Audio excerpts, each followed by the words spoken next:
남편 제사만 지내면 꼭 쓰러지듯 잠들던 시어머니. 처음엔 나이 탓이라 여겼지만 3년째 같은 날 같은 시간 잠에 빠지자 그녀는 잠든 척하기로 합니다. 그리고 한밤중 며느리가 아무도 없는 제사상 앞에 무릎 꿇고 낯선 남자의 사진을 올리는 장면을 목격합니다. 아버지, 이제 반쯤 왔어요. 며느리의 그 한마디에 시어머니는 얼어붙습니다. 며느리에겐 무슨 사연이 있는 걸까요? 그 이야기를 지금 시작하겠습니다. 음력 10월 초사흘이었습니다. 서울 마포구의 오래된 빌라 4층 윤정자의 집 안에는 제사 냄새가 가득 차 있었습니다. 전 부치는 기름 냄새, 삶은 명태 냄새, 사과와 배를 깎는 과일 냄새. 정자는 그 냄새들이 좋았습니다. 매년 이맘때가 되면 돌아가신 남편 봉수가 가까이 오는 것 같았습니다. 남편이 떠난 지 벌써 4년이었습니다. 며느리 서연은 아침 일찍부터 제사 준비를 했습니다. 정자가 도우려 하면 어머니는 앉아 계세요. 제가 다 할게요라고 했습니다. 실제로 서연의 제사 준비는 흠잡을 데가 없었습니다. 전의 종류만 5가지였고 탕도 3가지였습니다. 정자가 시어머니에게서 배운 상차림 방식을 서연이 정확히 재현해냈습니다. 정자는 그게 신기했습니다. 딱 한 번 보여줬을 뿐인데 저녁 10시 제사가 시작됐습니다. 아들 민준이 향을 피우고 절을 올렸습니다. 정자도 절을 했습니다. 서연도 무릎을 꿇고 두 손을 모았습니다. 촛불이 흔들렸습니다. 남편의 영정사진 속 얼굴이 그 빛 안에서 살아있는 것처럼 보였습니다. 제사가 끝나고 음복을 나눴습니다. 서연이 음식을 조금씩 그릇에 담아 정자 앞에 놓았습니다. 어머니, 아버님이 제일 좋아하시던 거 먼저 드세요. 서연이 말했습니다. 정자는 미소를 지으며 받아들었습니다. 동태전을 한 점 먹었습니다. 간이 딱 맞았습니다.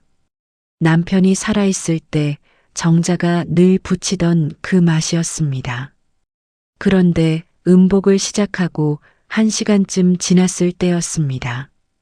정자는 갑자기 눈꺼풀이 무거워지는 것을 느꼈습니다. 낮에도 충분히 잤는데 이상했습니다. 소파에 기대려 했는데 그 자세 그대로 잠이 들었습니다. 꿈도 없이 깊고 무겁게. 다음 날 아침이 돼서야 눈을 떴습니다. 누군가 이불을 덮어준 모양이었습니다. 서연이 주방에서 죽을 끓이고 있었습니다. 어머니, 많이 피곤하셨나 봐요. 어젯밤에 제사 지내느라 힘드셨죠? 서연이 환하게 웃으며 말했습니다. 정자는 그런가 봐라고 했습니다. 그 이상은 생각하지 않았습니다. 나이가 들면 그런 것이라고 그렇게 넘겼습니다. 그러나 그로부터 정확히 1년 후 같은 일이 다시 일어났습니다. 이듬해 음력 10월 초사흘이었습니다. 정자는 그날 낮부터 각오를 단단히 했습니다. 올해는 제사가 끝나고 절대 잠들지 않겠다고. 어젯밤의 일이 아직도 마음에 걸렸기 때문입니다. 제사 음복을 하고 잠드는 것이 이상한 건지 아닌지는 몰랐지만 작년과 똑같이 반복된다는 것이 어딘가 찜찜했습니다. 서연은 올해도 정성스럽게 준비했습니다. 작년보다 한 가지가 늘었습니다. 정자가 한번 언급한 적 있는 남편의 고향 음식, 안동 헛제사밥이었습니다. 어머니한테 여쭤봤는데 잘 기억이 안 나셔서 직접 배워왔어요. 서연이 음식을 상에 올리며 말했습니다.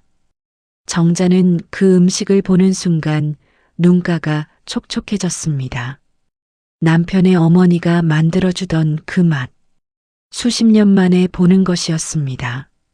서연이 어디서 이걸 배워왔는지, 어디서 그 레시피를 알았는지 묻고 싶었지만 감동이 앞서서 그냥 넘겼습니다. 제사가 끝나고 음복이 시작됐습니다. 정자는 이번에는 음식을 적게 먹겠다고 결심했습니다. 적게 먹으면 잠이 덜 올 것이라고 생각했습니다. 전 한 점, 밥 한 숟가락, 그리고 서연이 권하는 식혜 한 잔. 식혜 한 잔을 마시고 30분이 지났습니다.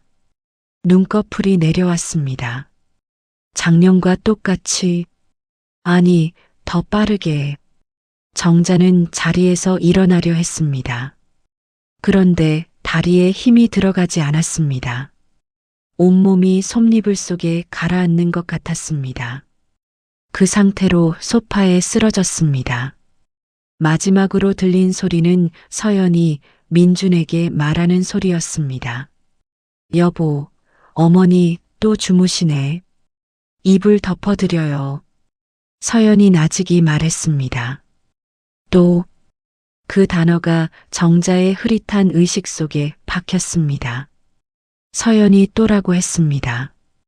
익숙하다는 듯이, 예상했다는 듯이, 잠속으로 빠져들면서 정자는 생각했습니다. 내년에는 반드시 확인해야 한다. 1년이 지났습니다. 정자는 그 사이에 일부러 아무 내색도 하지 않았습니다. 서연에게 잘해줬고 민준에게도 불평 한마디 하지 않았습니다.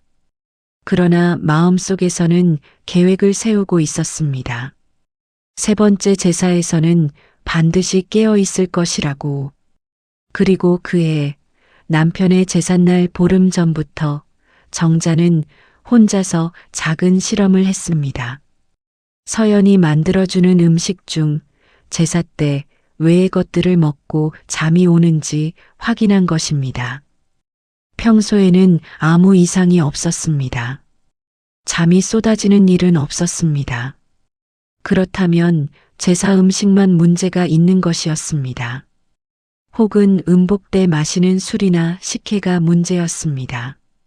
정자는 세 번째 제사에서 음식을 먹는 척만 하기로 했습니다. 입에 넣어도 삼키지 않고 화장실을 핑계로 뱉어내기로 했습니다. 그리고 잠든 척 연기하기로 했습니다. 세 번째 제삿날이었습니다. 정자는 낮부터 집중했습니다. 서연이 눈치채지 못하도록 평소와 똑같이 행동했습니다. 제사 준비도 도왔고 음식도 맛있다고 했습니다. 저녁에 서연이 내온 식혜를 받아들고 한 모금 입에 물었다가 화장실에서 뱉었습니다. 민준이 소파에서 졸기 시작했습니다. 제사 후 늘 그랬습니다. 서연은 뒷정리를 했습니다. 그릇을 치우고 재물을 냉장고에 넣고 제사상을 닦았습니다. 정자는 소파에 눈을 감고 누웠습니다. 숨을 고르게 쉬었습니다. 잠든 것처럼 보이도록. 12시가 넘었습니다. 민준의 코 고는 소리가 규칙적으로 들렸습니다. 서연은 부엌일을 다 끝낸 모양이었습니다. 발소리가 멈췄습니다. 서연이 안방으로 들어가는 소리가 들렸습니다. 정자는 눈을 감은 채 기다렸습니다. 그로부터 20분쯤 지났습니다. 안방 문이 조심스럽게 열렸습니다. 서연이 나왔습니다. 발소리가 없었습니다. 맨발로 소리를 죽이며 움직이고 있었습니다. 정자는 눈을 아주 가느다랗게 떴습니다. 서연은 제사상이 있는 방으로 들어갔습니다. 그리고 아직 치우지 않은 제사상 앞에 무릎을 꿇었습니다. 정자의 눈에 들어온 것은 서연의 손이었습니다. 그 손이 가방에서 무언가를 꺼냈습니다. 액자였습니다. 작은 것이었습니다. 서연은 그것을 영정사진 옆에 조심스럽게 세웠습니다. 그리고 두 손을 모았습니다. 정자는 숨을 참았습니다. 소파에서 상체를 아주 천천히 일으켰습니다. 서연의 등이 보였습니다. 그 등이 떨리고 있었습니다. 울고 있는 것이었습니다. 소리 없이 우는 서연의 어깨 너머로 제사상 위에 두 개의 사진이 놓여 있었습니다. 하나는 남편 봉수의 영정 사진이었습니다. 다른 하나는 정자가 한 번도 본 적 없는 남자의 사진이었습니다. 중년의 남자, 웃고 있는 얼굴이었습니다. 어딘가 낯이 익은 것도 같았습니다. 그러나 분명히 모르는 얼굴이었습니다. 그 옆에 여자가 함께 찍혀 있었는데 그 여자는 서연이 아니었습니다. 정자는 그 사진을 보면서 온몸에 피가 식는 느낌을 받았습니다. 서연이 낮은 목소리로 말했습니다. 누구에게 하는 말인지 알 수 없었습니다. 그냥 혼잣말처럼 흘러나왔습니다. 아버지, 이제 반쯤 왔어요. 조금만 더요. 서연이 흐느끼며 말했습니다. 아버지. 그 사진 속 남자를 아버지라고 불렀습니다. 그런데 그 남자는 이 집 제사상에 올라갈 이유가 없는 사람이었습니다. 정자가 모르는 사람이었습니다. 정자는 눈을 감았습니다. 다시 숨을 고르게 쉬었습니다. 아직 들켜서는 안 됩니다. 아직은. 그러나 마음속은 이미 폭풍이었습니다. 반쯤 왔다는 말이 무슨 뜻인지, 아버지라고 부른 그 남자가 누구인지, 그리고 이 모든 것이 자신이 잠든 사이에 매년 반복됐다는 것이. 정자는 그날 밤 뜬 눈으로 아침을 맞았습니다. 정자는 신중하게 움직였습니다. 가장 먼저 한 일은 서연이 집을 비운 사이 그 가방을 확인하는 것이었습니다. 서연은 가방을 항상 안방에 두었습니다.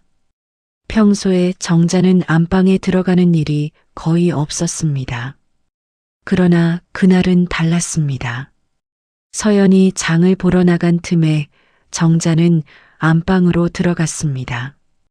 가방은 화장대 옆에 있었습니다. 손잡이가 해진 낡은 토트백이었습니다.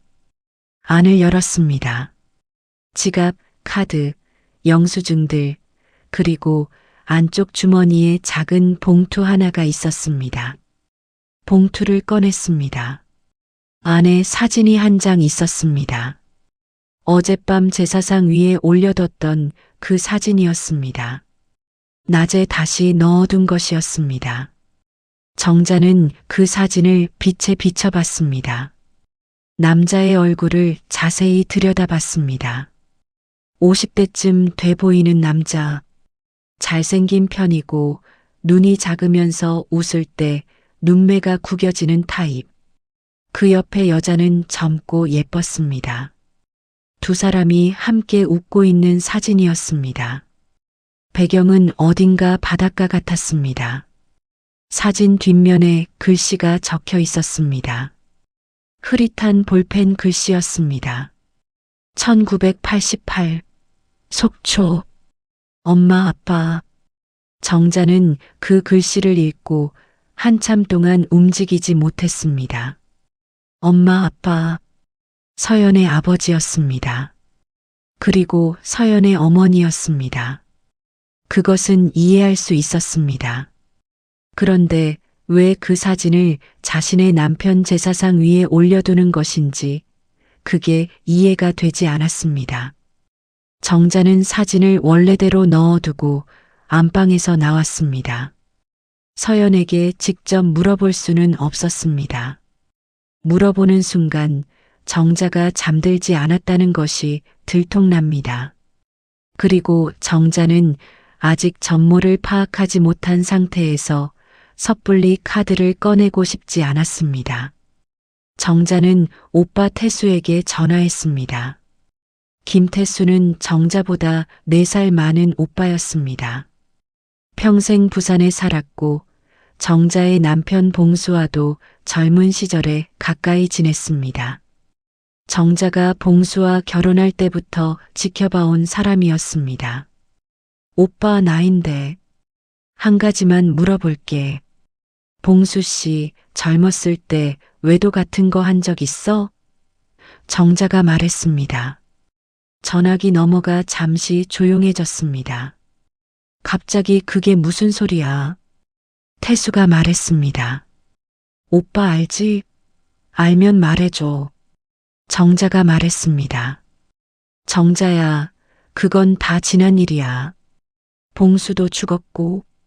태수가 천천히 말했습니다. 정자의 손이 떨렸습니다. 알고 있었습니다. 오빠가 알고 있었습니다. 오빠 말해줘. 나 알아야 해. 정자가 말했습니다. 태수는 한참 망설이다가 말했습니다. 봉수가 결혼하기 전에 속초에서 사귀던 여자가 있었어. 꽤 오래 만났다고 하던데. 네가 나타나면서 헤어졌다는 얘기가 있었는데 나도 자세한 건 몰라. 근데 정자야, 이걸 왜 지금 묻는 거야? 태수가 말했습니다. 속초. 사진 뒷면에 글씨가 떠올랐습니다. 1988. 속초. 남편과 그 여자의 사진. 그 사진 속 여자가 서연의 어머니였습니다. 정자는 천천히 이어지는 선들을 머릿속에서 그렸습니다. 아직 확신은 없었습니다. 그러나 그 선들이 향하는 방향이 보이기 시작했습니다. 정자가 서연의 과거를 캐는 동안 다른 곳에서 다른 일이 진행되고 있었습니다. 남편 봉수가 남긴 재산은 작지 않았습니다. 봉수는 생전에 작은 인쇄소를 운영했고 말년에는 그 건물을 팔아서 아파트 2채와 예금을 남겼습니다. 민준이 상속을 받았고 정자는 본인 명의의 예금 통장이 하나 있었습니다. 2천만 원. 정자가 평생 모은 돈이었습니다. 그런데 어느 날 은행에서 문자가 왔습니다. 정기예금이 중도 해지됐다는 내용이었습니다. 정자는 그 문자를 보고 눈을 의심했습니다. 자신이 해지한 적이 없었습니다. 은행에 직접 갔습니다. 창구 직원이 내역을 보여줬습니다. 며칠 전 인터넷 뱅킹으로 해지가 됐고 돈은 다른 계좌로 이체됐다는 것이었습니다. 그 계좌는 정자 명의가 아니었습니다. 저는 인터넷 뱅킹을 안 써요. 그리고 이 계좌가 누구 계좌예요? 정자가 말했습니다. 직원이 규정상 알려줄 수 없다고 했습니다. 그러나 정자는 계좌 앞 4자리를 확인했습니다. 그 숫자가 서연이 가끔 온라인 쇼핑을 할 때 쓰는 번호와 같았습니다. 정자가 우연히 한번 옆에서 봤던 것이었습니다. 정자는 집으로 돌아와 민준에게 물었습니다. 민준은 처음 듣는다는 표정이었습니다. 어머니 통장에서 돈이 빠져나간 게 맞아요? 서연이가 왜 그걸 해요? 민준이 말했습니다. 나는 모르겠어. 그래서 묻는 거야. 정자가 말했습니다. 민준이 서연에게 물었습니다. 서연은 눈을 동그랗게 뜨며 말했습니다. 어머니가 직접 부탁하셨어요. 예금이자가 너무 낮다고 다른 상품으로 옮겨달라고요. 제가 어머니 인터넷 뱅킹 세팅해 드린 거잖아요. 서연이 당황한 표정으로 말했습니다. 정자는 그 말을 들으면서 입을 다물었습니다. 자신이 그런 부탁을 한 기억이 없었습니다. 그러나 자신의 기억력이 요즘 들어 흐릿해진 것도 사실이었습니다. 민준이 눈치를 보며 어머니를 봤습니다. 어머니, 혹시 잊으신 거 아니에요? 요새 좀 자주 잊으시더라고요. 민준이 조심스럽게 말했습니다. 정자는 아무 말도 하지 않았습니다. 서연이 기억력이 흐려진 시어머니를 이용하고 있는 것인지 아니면 정자가 정말 잊은 것인지. 민주는 어머니보다 아내의 말을 더 믿는 눈치였습니다. 그러나 정자는 알고 있었습니다. 자신은 그런 부탁을 한 적이 없었습니다. 이웃집 이선아가 며칠 후 정자를 찾아왔습니다. 정자보다 나이가 많지만 정신이 또렷한 할머니였습니다. 두 사람은 오래된 이웃이었습니다.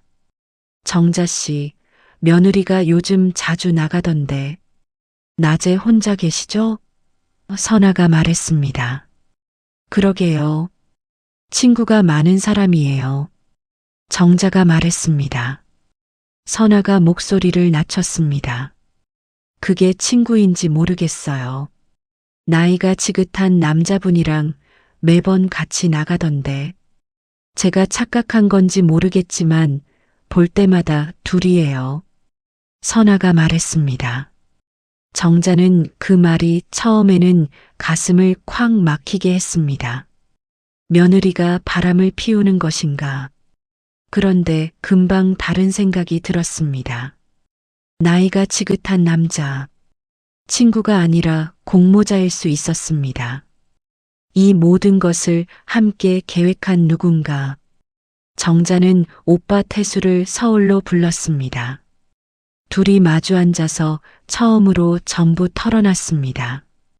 제사 때마다 잠드는 것, 제사상 위에 낯선 사진, 사라진 2천만 원, 그리고 서연이 나이든 남자와 자주 만난다는 이웃의 말.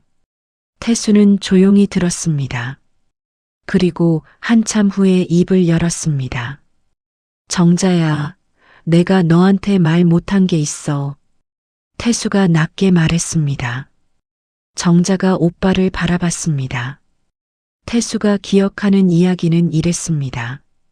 봉수가 정자를 만나기 전 속초에서 사귄 여자는 이름이 나영이었습니다. 봉수가 속초 인쇄소에서 일할 때 만난 여자로 둘이 꽤 오래 만났다고 했습니다. 그런데 봉수의 부모님이 그 여자를 반대했습니다. 집안이 다르다는 이유였습니다. 봉수는 결국 나영을 버리고 부모님이 원하는 정자와 결혼했습니다. 그때까지는 태수도 알고 있었습니다. 그런데 태수가 나중에 들은 말이 있었습니다. 봉수가 나영을 버린 시점에 나영이 임신 중이었다는 이야기였습니다. 봉수가 그것을 알고도 떠났는지 몰랐는지는 확인할 수 없었습니다. 소문이었기 때문입니다.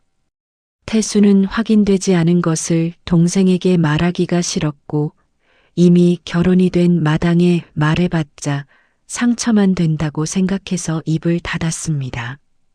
그 아이가 살아있다면 나이가 지금 서연이랑 비슷해.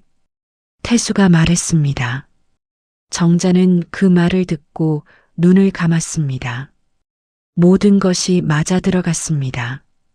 서연은 봉수와 나영의 딸이었습니다. 아버지에게 버림받은 어머니 나영은 아이를 혼자 키우다가 어느 시점에 죽었습니다.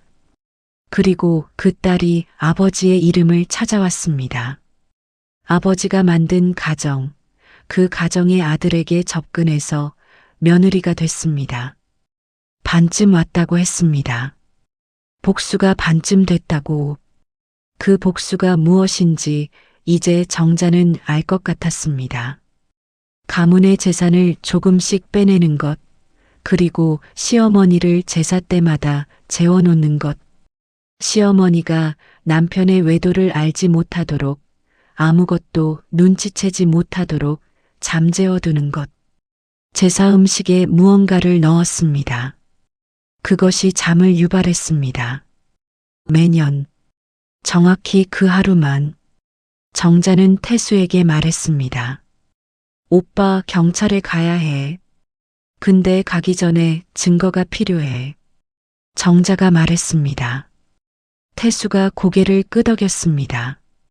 남자가 누군지 알아야 해. 나이 든 남자 서연이랑 만나는 사람. 정자가 말했습니다. 그 답은 생각보다 빨리 나왔습니다. 이선아가 그 남자와 서연이 카페에 있는 것을 또 목격하고 정자에게 알려줬습니다. 정자는 태수와 함께 그 카페로 갔습니다. 창문 너머로 보이는 남자는 낯설지 않았습니다. 태수가 먼저 알아봤습니다. 나영이 오빠야. 나영이 오빠가 살아있었구나. 태수가 작게 말했습니다. 나영의 오빠, 서연의 외삼촌. 그가 함께 이 복수 계획을 짜고 있었습니다. 정자는 다시 한번 제사가 오기를 기다렸습니다. 아니, 기다린 것이 아니었습니다. 직접 만들었습니다. 태수와 상의 끝에 정자는 민준에게 모든 것을 말하기 전에 한 번의 기회를 만들기로 했습니다. 음식을 분석 의뢰했습니다. 병원을 통하지 않고 지인의 연구소를 통해서 작년 제사 때 보관해둔 음식 샘플로 성분을 확인했습니다. 결과는 명확했습니다. 수면을 유발하는 성분이 검출됐습니다. 약국에서 구입할 수 있는 수면 보조제의 성분이었습니다. 처방전이 필요 없는 것이었지만 고령자에게 과량 투여하면 깊은 수면과 기억장애를 유발할 수 있는 것이었습니다. 정자는 그 분석 결과를 손에 쥐었습니다. 그리고 민준을 불렀습니다. 아들에게 처음부터 끝까지 말했습니다. 제사 때마다 잠든 것, 잠든 척하고 목격한 것, 제사상 위에 낯선 사진, 사라진 2천만 원, 서연과 나이 든 남자의 만남, 그리고 그 남자가 아버지 봉수에게 버림받은 나영의 오빠라는 것, 그리고 서연이 아마도 나영과 봉수 사이에서 태어난 딸일 가능성. 민주는 말이 없었습니다. 한참 동안 아무 말도 하지 않았습니다. 눈을 바닥에 고정한 채 앉아 있었습니다. 어머니, 확실한 거예요? 민준이 떨리는 목소리로 말했습니다. 분석 결과는 확실해. 나머지는 네가 확인해야지. 정자가 말했습니다. 민준이 고개를 들었습니다. 그 눈에 복잡한 감정이 가득했습니다. 사랑하는 아내에 대한 믿음과 어머니의 말을 받아들여야 한다는 충돌, 그리고 아버지가 자신에게 감춰온 진실. 아버지가 그런 사람이었어요? 민준이 낮게 말했습니다. 나도 몰랐어. 나도 방금 알았어. 정자가 말했습니다. 민준은 자리에서 일어났습니다. 그리고 안방으로 들어갔습니다. 서연이 있었습니다. 민준이 문을 닫았습니다. 정자는 거실에서 기다렸습니다. 목소리가 들렸습니다. 처음에는 낮고 조용한 목소리였다가 점점 서연의 목소리가 떨리기 시작했습니다. 그리고 한참 뒤에 울음소리가 들렸습니다. 안방 문이 열렸습니다. 서연이 나왔습니다. 눈이 벌갰습니다. 정자를 보고 섰습니다. 두 사람이 마주봤습니다. 어머니는 언제부터 알았어요? 서연이 말했습니다. 세 번째 제사 때부터. 정자가 말했습니다. 서연이 눈물을 닦았습니다. 그 눈에 처절함이 있었습니다. 분노도 있었고 슬픔도 있었습니다. 저는 어머니를 죽이려 한 게 아니에요. 그냥 잠들게만 했어요. 어머니가 모르게 하고 싶었어요. 서연이 말했습니다. 모르게 하고 싶었던 게 뭐야? 정자가 말했습니다. 서연이 입술을 깨물었습니다. 그리고 말했습니다. 저는 어머니가 죽은 남편을 너무 사랑한다는 걸 알았어요. 그분이 어떤 사람인지 알면 어머니가 살 수 없을 것 같았어요. 그래서 어머니 앞에서만은 그 사람을 좋은 사람으로 놔두려고 했어요. 서연이 말했습니다. 정자는 그 말을 들으면서 눈가가 뜨거워졌습니다. 돈은 빼갔지만 정자의 기억과 사랑만큼은 훔치지 않으려 했다는 것. 그 모순이 정자를 아프게 했습니다. 그래도 나는 알아야 했어. 정자가 천천히 말했습니다. 서연이 고개를 숙였습니다. 민준이 나왔습니다. 서연을 봤습니다. 서연을 봤다가 어머니를 봤습니다. 무거운 얼굴이었습니다. 경찰에 신고해야 할 것 같아요. 민준이 말했습니다. 서연이 고개를 끄덕였습니다. 도망치려 하지 않았습니다.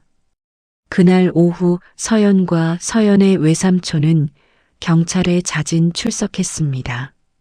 절도와 약물 투여 혐의였습니다. 자진 출석과 진술로 인해 처벌이 줄어들 여지가 있었습니다. 그것은 법이 판단할 일이었습니다. 정자는 그날 저녁 혼자 식탁에 앉았습니다. 서연이 쓰던 자리가 비어 있었습니다. 민주는 관련 서류를 처리하러 나가 있었습니다. 집안이 조용했습니다. 정자는 남편의 영정 사진을 꺼내서 식탁 위에 놓았습니다. 오랫동안 바라봤습니다. 당신이 그런 사람인 줄은 몰랐어요. 정자가 낮게 말했습니다. 대답은 없었습니다. 당연한 것이었습니다. 근데 있잖아요.